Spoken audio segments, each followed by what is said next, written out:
This video is sponsored by Call of War. Are you fascinated by the strategies and battles of World War II, like the intense campaign in the Pacific? If so, then you'll love Call of War. Call of War is a free online PvP strategy game where you get to choose a real country to lead through the turmoil of World War II. Manage resources, command vast armies, and engage in epic battles against up to 100 other players in games that can last for weeks. From tanks and planes to secret weapons like the nuclear bomb, you'll have a wide range of units at your disposal, allowing you to tailor your army to your strategic goals. Will you focus on conquering your neighbors or forging powerful alliances to dominate the world? It's up to you. You're free to choose your own strategy, engage in epic battles, and take over the world. What I love about Call of War is the deep, long-term strategy that truly captures the unpredictability and depth of real-world conflicts. And the best part? You can play Call of War on both PC and mobile with the same account, so you can always be in command. As a special treat, click the link in the description to get 13,000 gold and a 1-month premium subscription for free. But hurry, this exclusive offer is only available for 30 days. Don't miss out on this chance to rewrite history with Call of War. For the Americans, the illusion of an easy victory on Okinawa evaporated after just 1 week. Following unopposed landings at the Hagoshi beaches on Easter Sunday, April 1, 1945, the US 10th Army had achieved remarkable progress, securing the central part of the island with incredible ease, overcoming scattered resistance and cutting Okinawa in two. This swift advance allowed the troops under Lieutenant General Simon Bolivar Buckner Jr. to split Japanese forces in the northern and southern parts of the island and advance simultaneously in both directions, with Major General Roy S. Geiger's 3rd Amphibious Corps surging north and Major General John Hodge's 24th Corps driving south. By April 8, 1945, the 3rd Amphibious Corps, spearheaded by the 6th Marine Division, had crossed the base of the Motobu Peninsula after overcoming harsh forested terrain. Meanwhile, to the south, as they drove forward, the leading elements of the 7th and 96th Divisions of the 24th Corps halted when they encountered the first major challenge of the campaign, the Shuri Line. Spanning the breadth of Okinawa's southern region, this formidable defensive complex was anchored by natural ridges, steep escarpments, and an intricate network of fortified caves and bunkers. And there, General Mitsuru Ushijima's 32nd Army awaited the American assault, prepared to wage a brutal defense, turning every hill and trench into a blood-soaked battleground in a grueling war of attrition.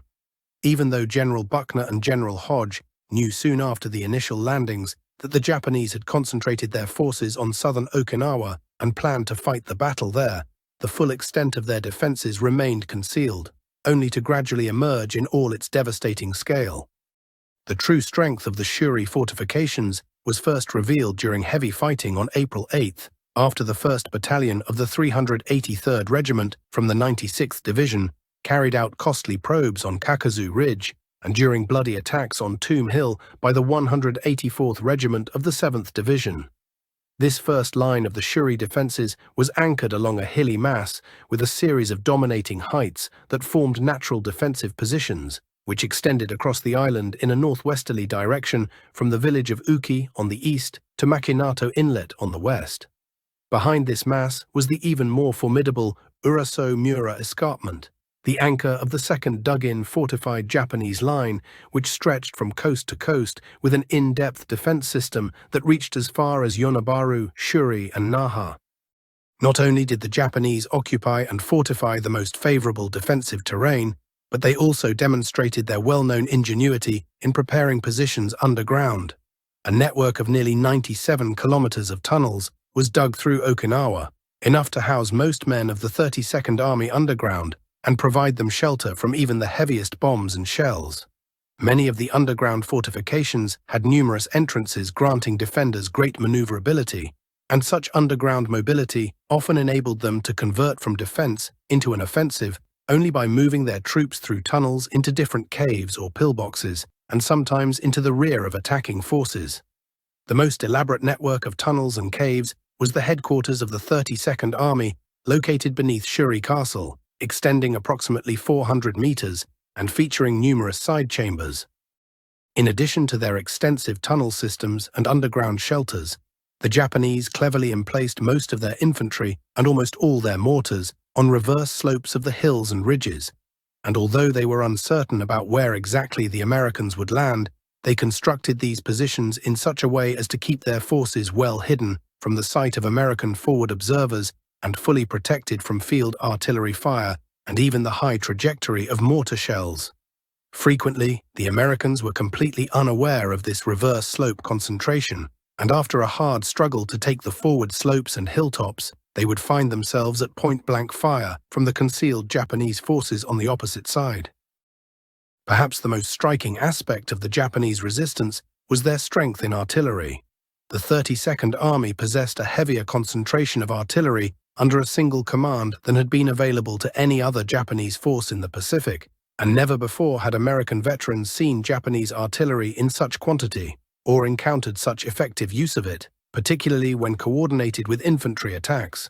Alongside hundreds of mortars ranging from 50 mm to 320 mm, the Japanese had large quantities of light and medium artillery and dual-purpose guns, widely dispersed throughout the southern part of the island to minimize losses from American aerial bombardment and naval shelling. However, the Americans also had plenty of artillery of their own. As the Japanese resistance grew stronger, on April 7th, General Hodge requested additional artillery to assist his corps in breaching the Japanese defenses, blocking their advance south. To meet this need, General Buckner initiated a logistical shift, recognizing that the rugged terrain in the north limited the effective deployment of the 3rd Amphibious Corps' artillery. He, therefore, ordered the transfer of most marine artillery units to the southern front. By April 9th, the 1st, 3rd and 6th Howitzer battalions had completed their redeployment and were in position to support the 7th and 96th Division attack, scheduled to begin at dawn. Yet, despite the growing resistance, the Americans still remained unaware of how formidable obstacles lay ahead, and little did they know that they had been channeled precisely where the Japanese wanted them, into the area with prepared fire lanes and prearranged artillery fire sectors. On the 24th Corps' right flank, the costly and unsuccessful probe of Kakazu Ridge by a single battalion on April 8th led Colonel Eddie May, commander of the 383rd Regiment, to commit 2 battalions to another attempt to seize the ridge on April 9th. By first light, the 1st and 3rd battalions were in position to launch their attack. At first glance, Kakazu Ridge did not appear particularly formidable, being neither unusually high nor overly steep, yet it concealed one of the strongest Japanese fortifications constructed on Okinawa. The ridge consisted of 2 hills connected by a saddle, with the larger hill to the east and the smaller to the west, known as Kakazu West. In front of the ridge lay a deep gorge, half hidden by trees and brush, that could be crossed only with difficulty and was also a natural anti-tank obstacle, impassable to tracked vehicles. Behind the ridge stood a village with thick-walled buildings incorporated into this massive stronghold, defended by Colonel Munetatsu Hara's 13th Independent Infantry Battalion from the 63rd Brigade of the 62nd Division. Like many other Japanese commanders on Okinawa, Colonel Hara had concentrated the bulk of his force on the reverse slope, taking advantage of the natural terrain to establish a robust defensive position. For months, the Japanese troops had been fortifying this position, constructing a subterranean network of tunnels and passageways, placing only a few pillboxes with machine guns on the ridgetop and forward slope to cover all avenues of approach. In an attempt to surprise the defenders, the attack began at first light without the usual artillery preparation. Hidden by the pre-dawn darkness, the 1st Battalion, commanded by Lieutenant Colonel Byron F. King, advanced toward Kakazu Ridge. Simultaneously, the 3rd Battalion, led by Lieutenant Colonel Edward W. Stair, moved out to seize Kakazu West. Despite a delayed start, the initial attack progressed surprisingly well. The lead elements of the assault battalions swiftly crossed the gorge and climbed the slopes, reaching the ridge crest undetected. However, shortly after 6 a.m., the Japanese were alerted, and almost instantly, a terrific hail of mortar and machine gun fire rained down along the entire front. Many American soldiers, caught in exposed positions, were pinned down in the open ground between the gorge and the hill. Meanwhile, those who reached the hilltop got engaged in desperate hand-to-hand combat that raged throughout the morning, and the relentless Japanese artillery and mortar barrage across the gorge cut off any hope of reinforcement or resupply. As the battle dragged on and casualties mounted on both sides, the situation for the Americans became untenable, and they began to withdraw. By 10 a.m., the 1st Battalion and most of the 3rd Battalion had pulled back from Kakazu, leaving only Company L of the 3rd Battalion, commanded by 1st Lieutenant Willard Mitchell, on the crest of Kakazu West. There, they stubbornly held their ground for most of the day, repelling wave after wave of Japanese counterattacks until their ammunition ran out, at which point their position became hopeless, forcing them to withdraw under cover of a smokescreen to their lines from the previous night. The day's fighting on Kakazu Ridge had taken a heavy toll on the 383rd Regiment, which suffered 326 casualties, including 23 men killed, 256 wounded, and 47 missing in action. Despite the heavy losses, the regiment gained no ground, and its combat effectiveness dropped to just 45%. Company L suffered particularly, being reduced to only 38 men, including headquarters personnel. The following day, on April 10th, under the direction of Brigadier General Claudius M. Easley, Assistant Division Commander, the 96th Division launched another attack on Kakazu Ridge, and this time, instead of 2 battalions, Easley decided to commit 2 entire regiments. At 7:15 a.m., following a 30-minute preliminary bombardment, the 381st Regiment began to advance from their positions along the coast to assault Kakazu West, while the battered 383rd Regiment moved against Kakazu Ridge from positions north of the gorge. Once again, as the American troops advanced across the open ground, they were met with a devastating hail of artillery and mortar fire that quickly pinned down the 383rd Regiment in the area just short of the gorge, and unable to press forward, the 383rd's battalions began flanking maneuvers to the left and right, aiming to bypass this obstacle. On their right flank, the 381st Regiment made better progress. Despite facing stiff resistance by well-entrenched Japanese troops, at 8:15 a.m., leading elements of the 2nd Battalion pushed up the north slope of Kakazu West, reaching the same position on the crest as Company L had the previous day. At around 11 a.m., they were reinforced by the 3rd Battalion of the 383rd Regiment, which had crossed the gorge west of their sector, and the 2 battalions now held the north knob of Kakazu West and part of the saddle between Kakazu West and Kakazu Ridge. However, the heavy rain hampered all further attempts to seize the ridge and to overcome the reverse slope of Kakazu West, and by the end of the day, the struggle for Kakazu had reached a stalemate, with both sides too depleted to make any further gains. During the afternoon, elements of the 1st Battalion, 381st Regiment, broke through the curtain of artillery fire along the gorge and joined the 3rd Battalion of the 383rd Regiment in the saddle. From there, they launched several attacks on Kakazu Ridge during the next 2 days, but the Japanese position on the ridge was too formidable for the 2 understrength battalions to conquer alone. Simultaneously with the 381st and 383rd efforts to take Kakazu on April 10th, the 96th Division's 3rd Regiment, the 382nd, attacked Tombstone Ridge. This long, low hill, just south of Kaniku Village, was as strongly fortified as Kakazu Ridge and presented another formidable obstacle positioned in the center of the 24th Corps' front. Unfortunately, the 382nd Regiment's attack on Tombstone Ridge was carried out during heavy rain, which decreased visibility and turned the ground into mud, rendering tanks ineffective. As a result, the attack fared no better than those on Kakazu. Even though the men of the 1st Battalion under Lieutenant Colonel Charles W. Johnson succeeded in seizing parts of the crest, they came under point-blank fire from the Japanese defenders on the reverse slope. After fierce close combat and heavy casualties, the 1st Battalion made an orderly withdrawal from the fire-swept area later that afternoon. While the 96th Division struggled unsuccessfully to capture Kakazu and Tombstone Ridge, the 7th Division faced its own challenges on the 24th Corps' east flank. Harassed constantly by intense Japanese artillery fire, the 184th Regiment moved along rough high ground farther inland, maintaining contact with the 382nd Regiment of the 96th Division. Meanwhile, the 32nd Regiment pushed ahead on the east along the flat coastal plain, and unlike their comrades attacking Kakazu, the 7th Division's regiments could still count on tank support. On April 9th, backed by massive naval gunfire and artillery fire, the 184th Regiment seized Tomb Hill. This success allowed the 32nd Regiment to slowly advance along the coast until they were halted by a defended minefield and anti-tank ditch protecting the entrance to the town of Uki.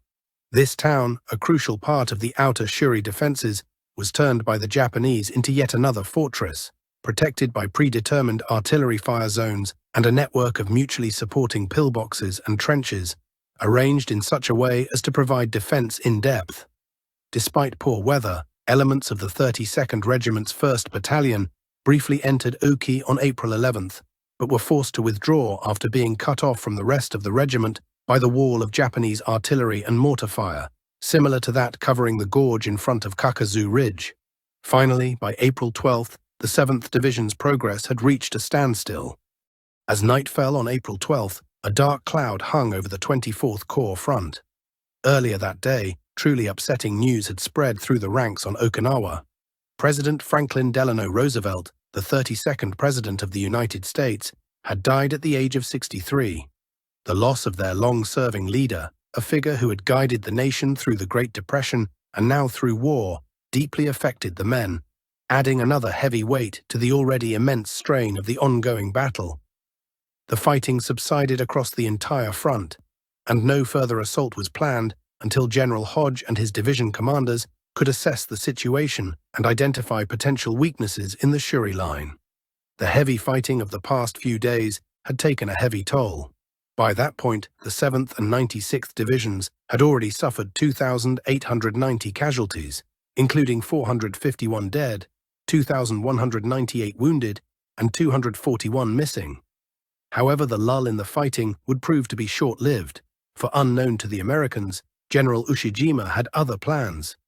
Ever since the first American soldier set foot on Okinawa on April 1st, the 32nd Army had consistently faced pressure to counterattack. Despite preferring a strictly defensive strategy focused on the war of attrition, Ushijima faced intense pressure from both the 10th Area Army headquarters in Taiwan, to which his 32nd Army was subordinate, and the Imperial General Headquarters in Tokyo, urging him to attack the Americans and recapture the Yontan and Kadena airfields. These orders reflected the prevailing Japanese defensive doctrine of aggressively pushing invaders back into the sea, a strategy Ushijima himself was reluctant to fully implement. Therefore, the 32nd Army staff developed a series of plans to drive back the Americans and recapture the airfields, but then abandoned or significantly scaled back each one shortly after its creation. At a 32nd Army staff meeting on April 3rd, despite conflicting opinions, a major counterattack was scheduled for April 6th. According to the drafted plan, the 62nd Division was to spearhead the attack, with the 24th Division advancing up the east coast and the 44th Independent Mixed Brigade held in reserve to protect the southern part of the island and counter any American landings in that area. In parallel with the ground offensive, the Japanese Air Force was also to launch an attack on American shipping off Okinawa. However, on the night of April 4th, an air reconnaissance reported to the 32nd Army headquarters that a large American convoy consisting of 3 aircraft carriers and 50 transports and cargo vessels had been spotted heading to Naha. Fearing an American attempt to bypass the Shuri Line and land forces in the south, Ushijima called off the attack and postponed it until April 8th. Yet, on the afternoon of April 7th, aerial scouts sighted another large American convoy, this time in the waters off the western coast. This new development forced Ushijima to cancel the counterattack once again. The date was finally set for April 12th, while subsequent reports of heavy American casualties, not only at Kakazu Ridge but also across the entire front, along with a perceived loss of momentum against the Shuri defenses, significantly boosted the 32nd Army staff's confidence in the success of the operation. Ultimately, the final plan represented a compromise that sought to satisfy both factions in the 32nd Army's headquarters, those who advocated an offensive and those who endorsed a strictly defensive strategy. Considering that only a small force of 6 battalions, 3 from the 62nd Division's reserve and an additional 3 from the 24th Division, were to participate in the counterattack, while the bulk of the Japanese force remained deployed in defense, the plan clearly favored the defensive approach. At the last minute, however, there was another change in plans, and instead of 6, the force allocated to the attack was further reduced to only 4 battalions. Recognizing the devastating potential of American artillery and naval gunfire as the primary obstacles to a successful attack, the 32nd Army opted for a large-scale infiltration across almost the entire length of the front on the night of April 12th. Thus, the plan called for Japanese soldiers to conceal themselves in caves and tombs during the night and await an opportunity to strike American rear elements in hand-to-hand combat, where they considered themselves superior, anticipating that the risk of hitting their own forces would silence the American artillery. However, the opening move of the offensive was made by kamikazes. Despite being delayed by rainy weather, from 1 p.m. on April 12th, about 380 Japanese planes, including 185 kamikazes, began to pour into the battle area, and for the next 7 hours they sorted against American shipping west of Okinawa. Although carrier planes claimed 151 Japanese aircraft at the cost of just 6 of their own, and anti-aircraft fire downed another 147, a total of 298, and even that proved insufficient. Once again, some of the suicide pilots were successful, sinking the destroyer Manat El Abel and 1 landing craft, and damaging 2 battleships, 3 destroyers, 3 destroyer escorts, and several miscellaneous vessels, further increasing the Navy's casualties by 124 killed, 364 wounded, and 130 missing in action. Meanwhile, at 7 p.m., hundreds of Japanese artillery pieces opened fire, unleashing a devastating 30-minute bombardment that signaled the start of the ground attack. The barrage swept across areas immediately behind the American lines, focusing on key positions such as command posts, observation posts, and artillery emplacements in the most intense artillery fire the Americans had experienced thus far in the campaign. As the shells rained down, Japanese infantry began their infiltration. The first strike came in the 7th Division sector along the line held by the 184th Regiment, and rather than a massive charge, elements of the 22nd Infantry Regiment of the 24th Division sought to infiltrate American positions in small groups, typically ranging from squad to platoon strength. The 184th Regiment largely repulsed these attempts before midnight. Further contributing to their failure, many Japanese soldiers operating at night in unfamiliar terrain became disoriented and lost contact with their units. Nonetheless, some scattered groups managed to breach the American lines, resulting in brief, intense close-quarters engagements upon contact with American positions or patrols. In stark contrast to the scattered infiltration attempts against the 7th Division, the attack on the 96th Division was much heavier, better organized, and of longer duration. Instead of small dispersed groups, the Japanese committed a larger force. Adding to the 96th Division's difficulties, their lines in the sector between Kakazu Ridge and Tombstone Ridge remained disorganized following the previous day's offensive actions, resulting in significant gaps between battalions of the 382nd and 383rd Regiment. Exploiting these vulnerabilities, the Japanese executed a deep penetration behind American lines.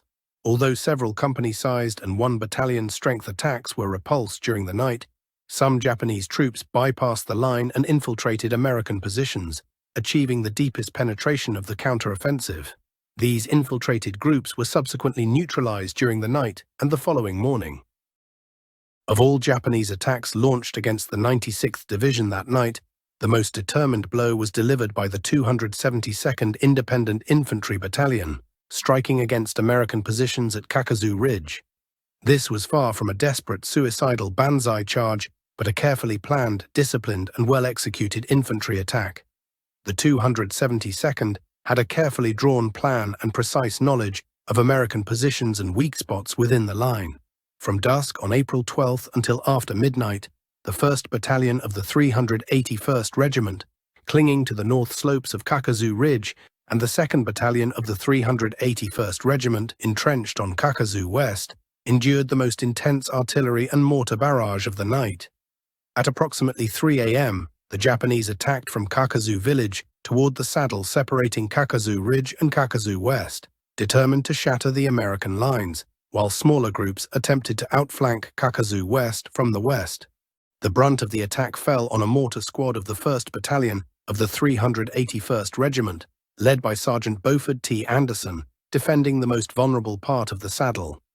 Anderson single-handedly halted the Japanese advance by hurling hand grenades until his supply was exhausted.